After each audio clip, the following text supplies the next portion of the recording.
মুখ্যমন্ত্রী মমতা বন্দ্যোপাধ্যায়ের নির্দেশে সারা রাজ্যব্যাপী প্রতিবাদ মিছিলের আয়োজন করল তৃণমূল কংগ্রেস। বাংলা তথা বাংলাভাষী মানুষদের ওপর বিজেপি শাসিত রাজ্যগুলির ক্রমাগত চক্রান্ত, বঞ্চনা ও অত্যাচারের প্রতিবাদে 27শে জুলাই রবিবার পূর্ব বর্ধমান জেলার মঙ্গলকোটের ক্ষীরগ্রাম অঞ্চল তৃণমূল কংগ্রেসের পক্ষ থেকে একটি বিশাল প্রতিবাদ মিছিলের আয়োজন করা হয় ক্ষীরগ্রামে। মিছিল শুরু হয় ক্ষীরগ্রাম হসপিটাল মোড় থেকে মাঝের বাসস্ট্যান্ড পর্যন্ত। উপস্থিত ছিলেন মঙ্গলকোটের বিধায়ক অপূর্ব চৌধুরী, ক্ষীরগ্রাম অঞ্চল তৃণমূল কংগ্রেসের সভাপতি শেখ মাসুদুর রহমান সহ অন্যান্য নেতৃবৃন্দ। মিছিলে তৃণমূল কর্মীদের উপস্থিতি ছিল চোখে পড়ার মতো। কোথায় কি মিছিল করলেন, কি বার্তা নেই, মিছিলে কি উদ্দেশ্য বলুন? উদ্দেশ্য হচ্ছে আজকে রাজ্যব্যাপী যে প্রতিবাদ মিছিল, যে মাননীয় সভানেত্রী মমতা বন্দ্যোপাধ্যায় ও অভিষেক বন্দ্যোপাধ্যায়ের নির্দেশে যে 21শে জুলাইয়ের মঞ্চে উনি নির্দেশ দিয়েছিলেন যে ভাষা আন্দোলন পুনরায় শুরু হবে পশ্চিমবাংলার প্রতিটা বুথে।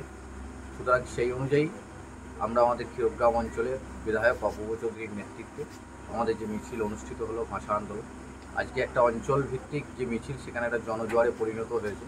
কারণ হচ্ছে যে সারা ভারতবর্ষে বিভিন্ন রাজ্যে বাংলাভাষী মানুষদেরকে অত্যাচার করা হচ্ছে, বিভিন্ন দিক দিয়ে বাঙালিদেরকে হেনস্থা করা হচ্ছে, আটকে রাখা হচ্ছে।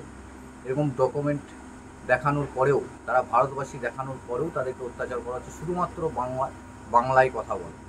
এই জন্য মাননীয় সভানেত্রী মমতা বন্দ্যোপাধ্যায়ের নির্দেশে মঙ্গলকোটের বিধায়কের নেতৃত্বে আজকে আমাদের ক্ষীরগ্রাম অঞ্চলে আমাদের এই মিছিল অনুষ্ঠিত।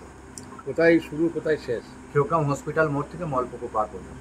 তারপর ওখানে পথসভা হয়, পথসভা শেষে বিধায়ক সাহেব বক্তব্যের মাধ্যমে বাংলা প্রত্যেকটা আমাদের বুথ সভাপতি যারা ছিলেন তাদেরকে নির্দেশ দিলেন যে এই প্রতিবাদ প্রতিটা বুথে গর্জে উঠতে হবে। কারণ বাংলা ভাষা, বাংলা আমাদের গর্ব, বাংলা মাতৃভূমি, বাংলা মাকে বাঁচাতে গেলে আমাদের সকলকেই ঐক্যবদ্ধভাবে নামতে হবে। আপনার নাম পরিচয়?